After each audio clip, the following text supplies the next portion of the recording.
O presidente Lula costuma se gabar dos altos índices de aprovação popular que acumulou em seus 2 primeiros mandatos à frente do país, entre 2003 e 2010. Mas isso pode ter ficado apenas no passado. O petista termina o primeiro ano do 3º mandato com uma aprovação popular que demonstra uma divisão no eleitorado do país. De acordo com a pesquisa Genial Quest, divulgada neste fim de ano, 54% aprovam sua gestão, enquanto 43% desaprovam. As principais conquistas se deram no campo econômico, especialmente com a aprovação histórica da reforma tributária. Um processo, aliás, mais meritório para o ministro da Fazenda, Fernando Haddad, e para as lideranças do Congresso Nacional. Ainda assim, apesar da inflação controlada e retomada da criação de empregos, o PIB do país segue sem deslanchar, o que levou o presidente Lula a sugerir modelos que fracassaram no passado, como o aumento de gastos do governo. Na articulação política, Lula se deparou em 2023 com o desmantelamento do chamado presidencialismo de coalizão. Quem dá as cartas agora é o Congresso Nacional, cada vez mais faminto por nacos do orçamento e cargos no primeiro e segundo escalões. O presidente fecha o primeiro ano sem uma base governista sólida e estável. Na agenda internacional, o presidente intensificou as viagens e encontros bilaterais com o intuito de melhorar a imagem do Brasil depois do estrago feito pelo ex-presidente Jair Bolsonaro. Ainda assim, colecionou algumas derrapadas, como o posicionamento controverso sobre a guerra na Ucrânia, a falta de críticas mais contundentes ao terrorismo do Hamas e o desgastado alinhamento ideológico com o ditador Nicolás Maduro da Venezuela. Soma-se a isso o fracasso do acordo Mercosul e União Europeia. Na área social, Lula vem destacando a criação do programa Desenrola, que busca facilitar negociações de pessoas que têm um nome no Serasa, o Plano Brasil Sem Fome e o novo PAC, que busca trazer infraestrutura para diferentes regiões. O presidente pretende ainda avaliar com seu núcleo mais próximo o desempenho dos ministros para definir mudanças pontuais em janeiro. A troca no Ministério da Justiça será a primeira após a entrada de Flávio Dino no STF. O petista tem negado que fará uma reforma ministerial, mas programa mudanças pontuais no primeiro escalão. Afinal, o balanço do governo neste primeiro ano é positivo ou negativo? Quais os desafios que Lula vai enfrentar em 2024? Sobre estes temas, vamos conversar com as colunistas de política do Estadão, Vera Rosa e Mônica Gugliano.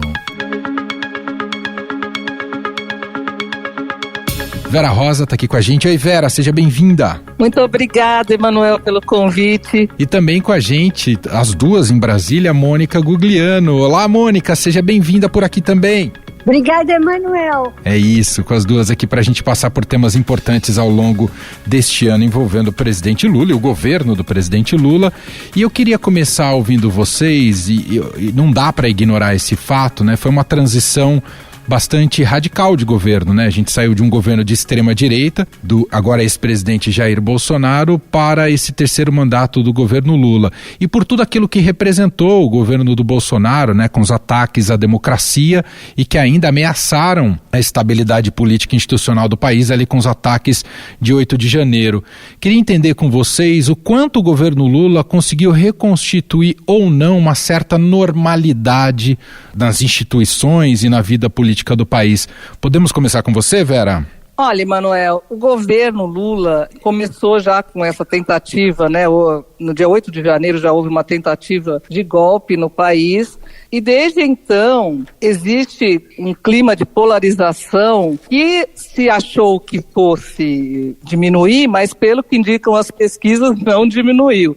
Agora, ele tem tentado se reaproximar de todos os poderes, acho que tem conseguido, a duras penas, né, enfrentando muitas dificuldades, mas, por exemplo, fez uma aliança agora com o Supremo Tribunal Federal, conseguiu agora com o Congresso também com muita dificuldade, mas aprovou a reforma tributária, que era um tema essencial para a agenda econômica do país, e está tentando recompor essa base de apoio, mas a polarização ainda é muito forte no país e temos ainda grandes desafios para 2024, principalmente nessa área econômica. E você, Mônica, como é que você enxergou nesse campo de transição entre um governo de extrema-direita e o governo do Lula, que, claro, está mais à esquerda, mas que tem uma certa normalidade mais convencional do fazer política como a gente estava acostumado? Você vê, seguindo o raciocínio da Vera, você vê que a sociedade, que de certa forma ele conseguiu fazer isso institucionalmente. Então as instituições estão funcionando bem, o país vive num clima muito tranquilo. Eu costumava dizer que com o Bolsonaro a gente vivia de um sobressalto atrás do outro, né? Porque ele sempre tinha alguma coisa diferente, algo que ele inventava. Com o Lula, a gente recuperou bastante desse clima de institucionalidade. Mas, por outro lado, ele não conseguiu romper a polarização da sociedade. O governo agora acabou de lançar uma campanha, Somos Todos Um Só. E, ao mesmo tempo, o vice-líder do PT na Câmara, Quaquá, esbofeteou um outro parlamentar na Câmara. Então, assim, a polarização continua e continua muito forte. Por mais que o governo se esforce, eles não têm conseguido romper essa barreira. Eu acho que esse é um grande desafio para o ano que vem, um ano com eleições municipais, e que se o PT quiser, assim, superar aquele mau ano que ele teve, quando não conseguiu eleger nenhuma prefeitura, o governo vai ter que fazer um esforço muito grande. Até ainda dentro deste aspecto, Vera, né, sobre essa polarização que persiste no país, como é que você viu ao longo de 2023, Vera, essa influência do presidente Jair Bolsonaro sobre a classe política, especialmente sobre o Congresso, mesmo com toda a agenda negativa voltada ao Bolsonaro, mesmo com o fato dele ter se tornado inelegível, mas existe um setor bolsonarista ainda muito forte, mobilizado no país, e isso responde um pouco dessa resistência que o Lula vem sofreu até aqui nesse ano de 2023, Vera? Sim, existe sim um setor bolsonarista muito forte no país. Nesta quarta-feira mesmo, na sessão de promulgação da reforma tributária no Congresso, quando o presidente Lula estava lá ao lado dos presidentes dos poderes, uma parte do plenário da sessão conjunta ali gritava Lula, guerreiro do povo brasileiro, a outra parte o xingava, o que mostra a divisão clara do país, porque o Congresso é um retrato da sociedade. Então, o que se diz aqui em Brasília muito é o seguinte, que o PT derrotou Jair Bolsonaro nas eleições do ano passado, mas o bolsonarismo não foi derrotado, o bolsonarismo continua forte.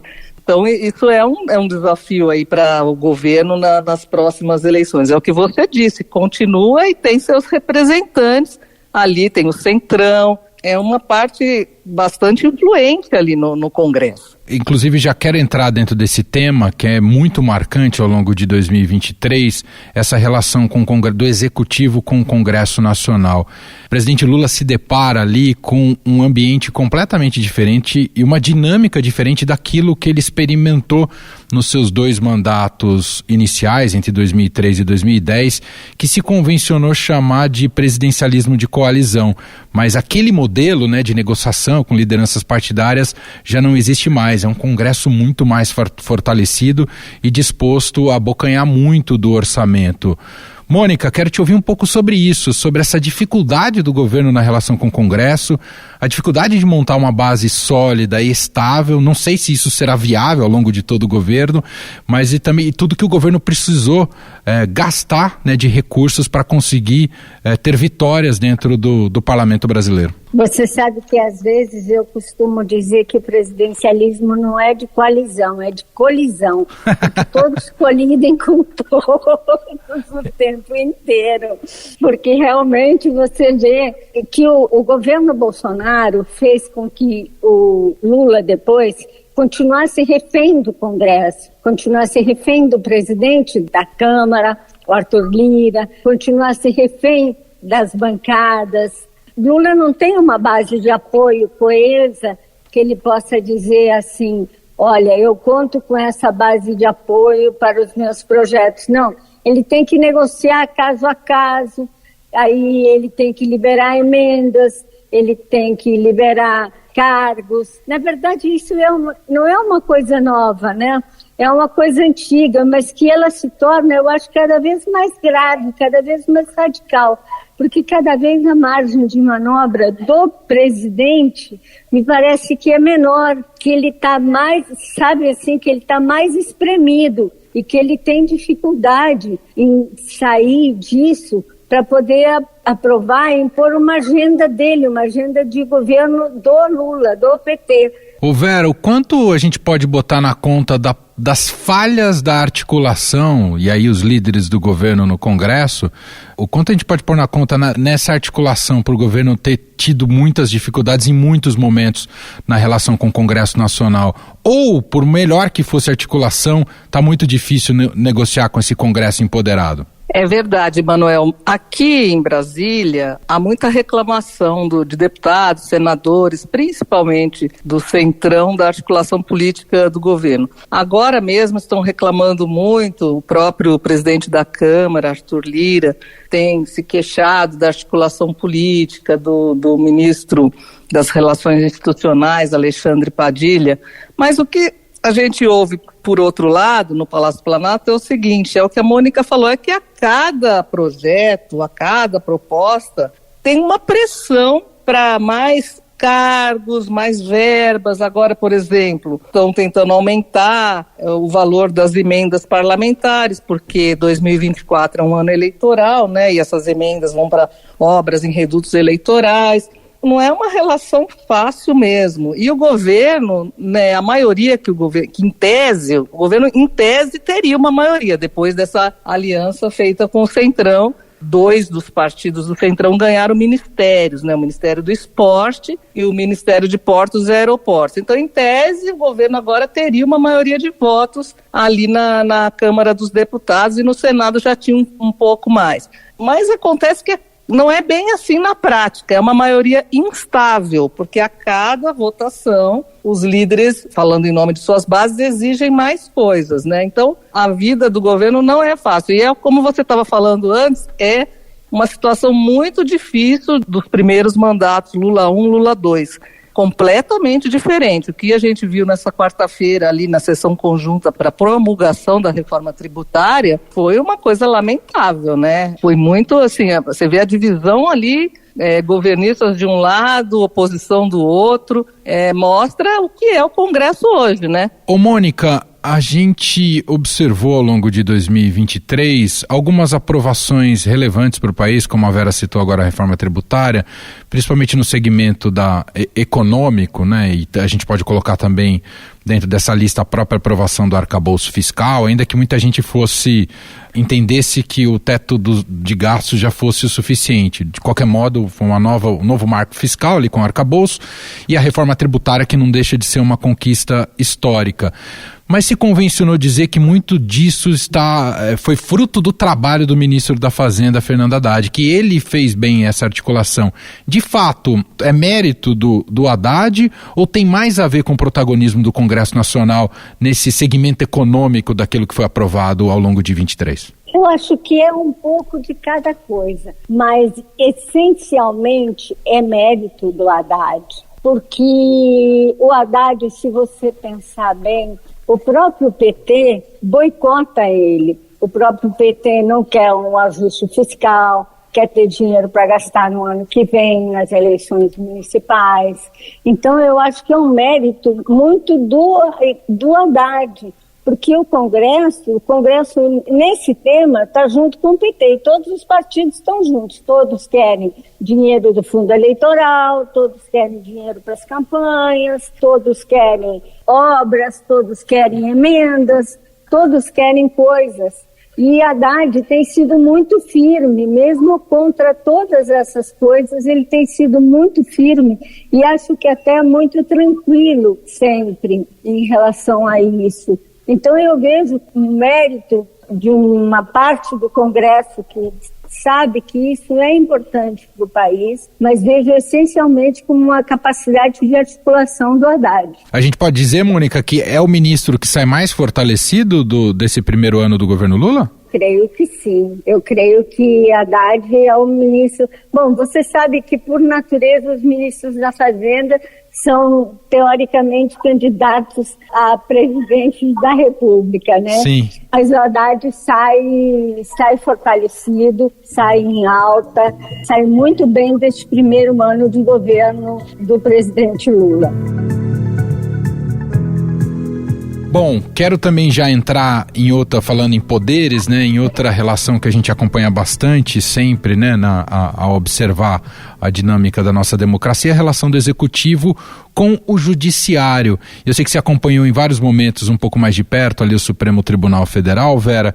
Queria que você fizesse um resumo para a gente como é que se deu um pouco essa relação, até porque o Lula precisou escolher 2 ministros do Supremo, já nesse primeiro ano de mandato, né? Fez uma opção ali por escolher ministros que fossem muito leais a ele, claramente, né? Foi esse critério, não levou em conta as pressões até para que se escolhesse uma mulher ali dentro da corte, e me parece que depois também, além desse aspecto, me parece que depois da era Bolsonaro, é um Supremo que jogou mais junto com o governo, diferentemente da convivência conflituosa que tinha com o Bolsonaro. Mas queria te ouvir, Vera, um resumo dessa relação aí com o judiciário também. Nem se compara com o que era a relação com o Bolsonaro, né? Que era uma relação de muitos conflitos, inclusive até a gente brinca com os ministros do Supremo assim, agora vocês não precisam mais ler aqueles livros, né, para entender a cabeça do bolsonarismo, que era os engenheiros do caos. Eles viram falando que eles estavam lendo esses livros, tudo para entender como é que funcionava a cabeça ali, né, dos discípulos do então presidente Jair Bolsonaro. O que acontece é que, como existe ainda muita divisão ali no Congresso, tem uma ala ali que quer enquadrar o Supremo, né? Então, assim, apesar dessa relação ser próxima, por exemplo, recentemente, o líder do governo no Senado, o Jacques Wagner, votou favorável a uma proposta de emenda constitucional para limitar as chamadas decisões monocráticas de ministros do Supremo, né? Isso causou uma confusão, porque o Jacques Wagner fez isso, na verdade, pela nossa apuração, para dar ali um sinal que negocia também com a oposição, porque essa é uma pauta da oposição, né, o governo. Então o Jacques Wagner está negociando dos dois lados, deu um sinal ali, sabia que ia ser aprovado mesmo e acabou votando a favor. Mas isso, dessa proposta, que agora está na Câmara, é uma PEC, né, que foi aprovada no Senado, está na Câmara, e na Câmara estão tentando segurar essa PEC, né, que restringe os poderes do Supremo Tribunal Federal. Então esse foi um estresse, e depois desse estresse o presidente Lula indicou o Flávio Dino, ministro da Justiça, para o Supremo, que era um nome também defendido pelo decano do Supremo, Gilmar Mendes, e também pelo ministro Alexandre de Moraes, que preside também o Tribunal Superior Eleitoral. Quer dizer, fez um veto ali. O Lula já gostaria de indicar o Dino, mas queria ver se tinha ali o respaldo, né, da corte. Também indicou Paulo Gonet, que também para a Procuradoria-Geral da República, que também era um nome bem visto ali pelo Gilmar Mendes, pelo Barroso, pelo ministro Luiz Roberto Barroso, que é o presidente do Supremo, pelo Alexandre de Moraes. Então ele fez também um gesto ali de maior aproximação. As relações melhoraram sensivelmente. A gente fala até que esse governo Lula está tentando montar realmente uma aliança com o Supremo, que seria o seguinte: quando tiver esse contraponto, essas pautas bombas que circulam no Congresso, o Supremo pode jogar junto com o governo, porque assim, uma coisa derruba aqui um veto, vai para o Supremo, um veto presidencial, daqui a pouco o Supremo julga, entendeu? Segura ali. Então está fazendo uma dobradinha, o governo fazendo uma dobradinha com o Supremo. Só para a gente fechar esse capítulo, Vera, só um último comentário seu. O Lula acabou bancando escolhas de ministros que fossem pessoas que pudessem ser leais a ele. Ele não levou em conta, inclusive, as pressões da esquerda, né, de uma ala mais identitária da esquerda, que pedia que tivesse uma representação feminina. Aliás, uma ala identitária que depois se calou, né? Se calou a decisão do Lula. Exatamente, bem lembrado. Não levou em conta essas pressões. Ele sempre dizia que não necessariamente ia seguir aquela lista tríplice, né? na questão da Procuradoria-Geral da República, por exemplo, né? Tinha outros nomes escolhidos pela categoria. Ele, pela primeira vez, ele não levou em conta essa lista. Para o Supremo também, ele não levou em conta as pressões da esquerda, que pressionava por uma mulher negra. E ele queria mesmo alguém de sua confiança. Ele dizia assim nos bastidores, queria alguém com quem ele pudesse trocar ideias. Então ele escolheu Flávio Dino. Ele sempre, na verdade, ele já tinha um tempo que ele gostaria de escolher o Flávio Dino, mas para o lugar da Rosa Weber no Supremo. Mas ele tinha dúvida se o nome do Dino passaria, porque o Dino comprou muitos embates ali com os bolsonaristas, né, desde o 8 de janeiro. Ele tinha essa dúvida se o nome dele passaria pelo crivo do Senado. E também tinha a dúvida da troca dele, né? Quem que ele colocaria no lugar, né? Porque ele precisa de uma pessoa que controle aí o Ministério da Justiça e da Segurança, que atualmente é o Ministério da Justiça e da Segurança Pública. Só por isso ele não tinha indicado antes. Questão do ativismo judicial, porque realmente essa parceria do Executivo com o Judiciário tem uns problemas mesmo, né? Porque assim, o Congresso, por exemplo, derrubou o marco temporal agora, né? O veto do presidente, aliás, o veto do presidente é o marco temporal. Agora vai para o Supremo isso aí. Tudo é judicializado. Desoneração da folha de pagamentos. O Congresso derrubou o veto do presidente. Vai para o Supremo também. Então, o governo está esperando com essa aliança que o Supremo haja ali como um contraponto ao Congresso. Não é uma coisa assim tão saudável para a democracia, né? Mônica, vamos entrar um pouco também nos planos do presidente Lula, assim que assumiu o poder, de restituir a imagem do Brasil perante ao mundo, depois do que significou a passagem do presidente Jair Bolsonaro, pela presidência. Até de uma maneira bastante ambiciosa nessa agenda internacional. Há quem dissesse que o Lula estava buscando, inclusive, o Prêmio Nobel da Paz, né? Ele opinou sobre todos os conflitos e tentou até assumir um papel de intermediador ali na guerra na Ucrânia. De qualquer modo, visitou muitos países e tentou, de fato, mudar um pouco dessa imagem do país perante o mundo, né? E mostrar que o Brasil pode ter novamente algum protagonismo na arena global.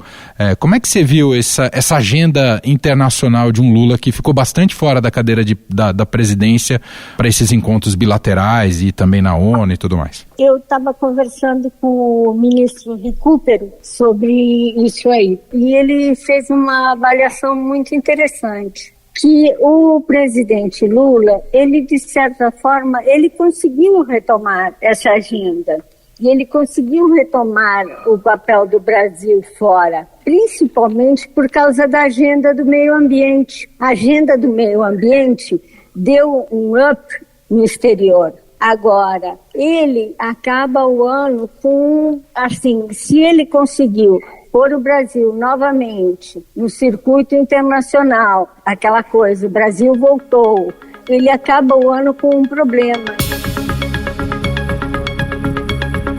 que é essa questão na Guiana, que teoricamente seria uma questão para o Brasil resolver, ou ajudar a resolver, porque o Brasil é o líder do continente. E o Lula tem essa relação com o Maduro que não consegue, entre aspas, né, enquadrar o Maduro.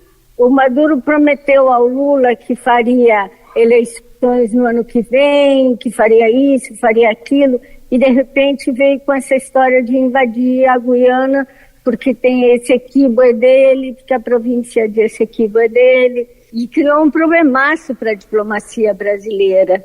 Então, o que poderia ser um ano assim de Lula ter colhido sucessos, ele fez um discurso muito bem considerado na ONU, ele fez agora os pronunciamentos dele na COP, também foram muito bem avaliados. E aí, o que poderia ter sido um ano tranquilo, acaba um ano com um problemão. Ninguém acredita que Maduro possa realmente fazer uma guerra contra a Guiana, mas também ninguém sabe o que ele pode fazer de fato. Então ele termina o ano com um grande problema. Só lembrando, assim, que tem a questão da Argentina também, né? Verdade. Que é uma interrogação, como vai ser a relação do Brasil com o governo de Javier Milei. Durante a campanha foi aquele aquele embate, né? O PT tinha mandado até marqueteiros para lá para ajudar a campanha do Sérgio Massa, essas questões do Milei dizendo que queria sair do Mercosul, a Argentina, né, se ele ganhasse e tal, quer dizer, tem uma interrogação de como vai ser essa agenda agora, né? Então, tá tudo meio complicado, um cenário meio nebuloso de como vai ficar a relação com a Argentina. Tem toda a razão, e é um parceiro comercial importantíssimo para o Brasil, mas fica uma série de pontos de interrogação, como é que vai se dar essa relação com o país vizinho. Queria fazer com vocês uma última rodada, ouvindo vocês um pouco sobre perspectivas para 2024. É um ano de eleições municipais. Claro que o PT tem muitas ambições em relação a isso e pode pautar muito a agenda do governo em 24. Há mais metas importantes também aí para o ano que vem, né? O Lula aposta muito no PAC, mas tem também a questão do Haddad puxando para o déficit zero. Tem a possibilidade de trocas ministeriais, não sabemos ao certo quanto e a quem ele pretende ceder essas trocas ministeriais caso ocorra. Mas ouvi de vocês um pouco do panorama para 2024. Começando por você, Mônica. Eu acho que tem um fato muito importante, que é a eleição e a polarização em que vai se dar essa eleição. A gente viu há poucos dias o presidente Lula em São Paulo foi para o palanque do Boulos, imediatamente o Jair Bolsonaro reagiu e o Ricardo Nunes, prefeito de São Paulo, que não tinha lá muitas chances com o Bolsonaro andava incomodado com ele, que não o defendia, etc, etc. O Bolsonaro chegou à conclusão, ele e seus principais assessores, que o candidato para enfrentar o Boulos é o Ricardo Nunes. Dentro desse cenário, a gente prevê em São Paulo a eleição mais polarizada do Brasil. E é um quadro que vai se repetir nas capitais, nas principais cidades também. Mas aqui vai ser num expoente maior. Agora, quanto a outros pontos, como reforma ministerial, se fala que Lula fará uma reforma ministerial logo no começo do próximo ano. Agora, essas reformas ministeriais do Lula não têm adiantado para muita coisa, né? Porque você vê, União tem 3 ministérios, né? E os 3 ministérios não significa que eles votem com o governo, inclusive eles estão agora meio rachados, estão tentando se organizar para ser uma oposição de, entre aspas, centro-direita. Então eu acho que ano eleitoral é ano difícil. E eu acho que vai ser um ano difícil para o presidente Lula. Vera, te ouvi também sobre as perspectivas aí para 2024. Pois é, Manuel, eu acho que a Mônica tem razão. 2024, apesar do presidente Lula ter feito um discurso, né, bastante otimista ali na reunião ministerial que ele teve nessa quarta-feira, a última do ano, ele fez um discurso otimista, disse que nós colhemos o que plantamos, tal, mas internamente, ali a portas fechadas, ele falou, olha, a gente vai ter que trabalhar muito mais em 2024, é um ano que não vai ser fácil, pediu para que os ministros não se esqueçam de que são ministros, que não fiquem subindo em palanques de candidatos apoiados pelo ex-presidente Jair Bolsonaro nas eleições de 2024, que defendam os programas do governo, porque o que acontece? Em muitas cidades, esses programas, mesmo o PAC, Bolsa Família, Luz para Todos, nessas cidades, muitas vezes eles aparecem como programas das prefeituras, dos estados, não aparece como do governo federal, né? O presidente Lula tem andado preocupado com isso, melhor dizendo, é preciso defender mais as marcas do governo. A equipe econômica também, apesar de estar satisfeita pela aprovação de arcabouço fiscal, reforma tributária, mas tem traçado internamente também um panorama que essa lua de mel ali pode ser curta, até pelo cenário internacional de 2024, né, que já se espera um aperto maior. Todo um cenário que não vai ser tão favorável ao governo no ano que vem. E sobre a reforma ministerial, tá tudo muito nebuloso aqui, viu, Emanuel? A gente não sabe, né? O ministro Flávio Dino que vai para o Supremo Tribunal Federal, toma posse provavelmente dia 22 de fevereiro. Até o dia 8 de janeiro, o presidente Lula já disse que ele fica no Ministério da Justiça, até porque ele quer que ele participe, vai ter um ato político aqui para lembrar um ano da tentativa de golpe de 8 de janeiro, né? Nesse momento, os cotados para essa cadeira de Flávio Dino são o ex-presidente do Supremo, Ricardo Lewandowski, e o secretário de Assuntos Jurídicos, Wellington César Lima Silva, são os dois nomes que se fala. Fala-se também na ministra do Planejamento, Simone Tebet, caso o presidente opte por uma mulher. E também no coordenador do grupo Prerrogativas, Marco Aurélio de Carvalho. São esses os nomes que estão aparecendo aqui. Mas a reforma não se resume só ao Ministério da Justiça. Outras pastas podem ser mudadas, fala-se também a Casa Civil pode sofrer mudanças. Ninguém sabe ao certo como será essa mexida na equipe, que o presidente não bateu o martelo ainda, mas já se falou que o ministro da Casa Civil, Rui Costa, pode ir para a Petrobras, já se falou em mudanças na articulação política também, direitos humanos, e por aí vai, nada fechado ainda. Muito bem, vamos evidentemente acompanhar tudo de perto ao longo de 2024 com nossa equipe em Brasília, em São Paulo, todos os passos aí do governo. Neste ano, como muito bem vocês frisaram, né, ano de eleição municipal, muda bastante o caráter das decisões, do comportamento do governo e também do comportamento do Congresso Nacional. Vai estar, claro, no nosso horizonte. Quero agradecer demais aqui a Vera Rosa, colunista de política do Estadão, participando com a gente desse balanço do primeiro ano do governo Lula 3. Obrigado, Vera. Bom fim de ano para você e até 24, Vera. Muito obrigada, Emanuel. Ótimas festas para você, para os nossos ouvintes. E também a Mônica Gugliano, colunista de política do Estadão. Obrigado pela participação aqui, viu, Mônica? Obrigada a você, Emanuel.